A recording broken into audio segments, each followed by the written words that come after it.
دلوقتي سيدنا محمد لسه مولود، والناس زمان أول ما يتولد طفل جديد كانوا بيودوه يعيش في مكان اسمه البادية. البادية ده مكان واسع وجميل ونضيف، واللي يروح هناك جسمه بيبقى قوي ويكبر وصحته بتبقى حلوة. وكانت بتيجي مرضعات ياخدوا الأطفال معاهم للبادية ويرضعوهم علشان يكبروا. جت مرضعات كتيرة جدا، وقفوا يسألوا الناس: حد عنده طفل صغير ناخده معانا البادية ونرضعه علشان يكبر؟ الناس يقولوا لها: أيوة، إحنا عندنا طفل أهو، خدوه معاكم للبادية. فياخدوه معاهم. والدة سيدنا محمد اللي هي آمنة بنت وهب قالت لهم: أيوة، أنا عندي طفل لسه مولود. فيسألوها المرضعات: فين والده اللي هيدفع لنا فلوس؟ تقول لهم: والده مات. فيردوا المرضعات: لا طبعا مش هناخده. جده قال لهم: أنا هديكم فلوس، لكن برضو مرضيوش. لكن كان في مرضعة اسمها حليمة السعدية، وكان معاها زوجها وابنها صغير. كانوا راكبين حمار ضعيف بيمشي بالراحة، وعندهم جمل. كانوا بيحصلوا من الجمل ده على لبن، لكن شوية صغيرين خالص. كانت حليمة السعدية بتدور على طفل تاخده معاها البادية وترضعه. ما كانتش لاقية ولا طفل تاخده معاها. كل المرضعات التانيين أخدوا كل الأطفال إلا سيدنا محمد.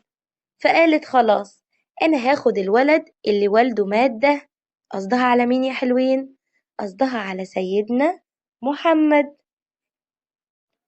فراحت لوالدته وجده وقالت لهم: خلاص، أنا هاخد الطفل ده معايا وأنا رايحة للبادية. عارفين إيه اللي حصل يا حلوين؟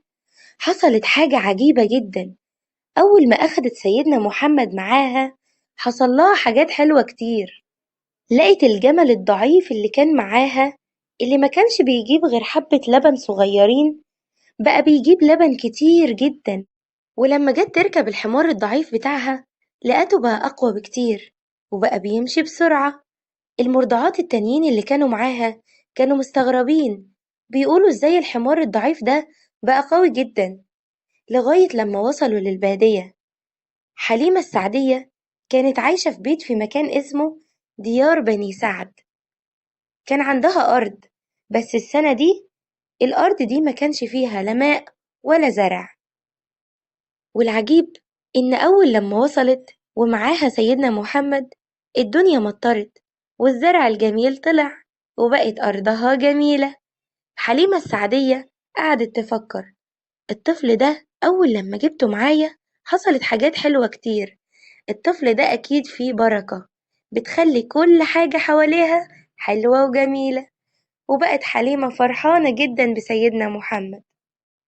وكبر سيدنا محمد في البادية لحد لما بقى عنده سنتين، وبقى جسمه قوي وأقوى كمان من الأطفال اللي قده. فكده خلاص كبر، ولازم حليمة السعدية ترجعه لأمه. بس حليمة كانت بتحب سيدنا محمد كتير، وعايزاه يقعد معاها وقت أطول. فراحت حليمة لأم سيدنا محمد وقالت لها: ممكن تسيبيه يفضل معايا شوية كمان؟ البادية مكان جميل جدا وجوها حلو، وممكن لو رجع يتعب، خليه معايا حبة كمان. فضلت تتحايل على والدته اللي كان اسمها ايه؟ آمنة بنت وهب، لحد لما وافقت. ورجع سيدنا محمد مع حليمة للبادية، لمكان بيتها ديار بني سعد. لكن حصلت مفاجأة غريبة جدا، هحكيها لكم في الحلقة الجاية. مع السلامة.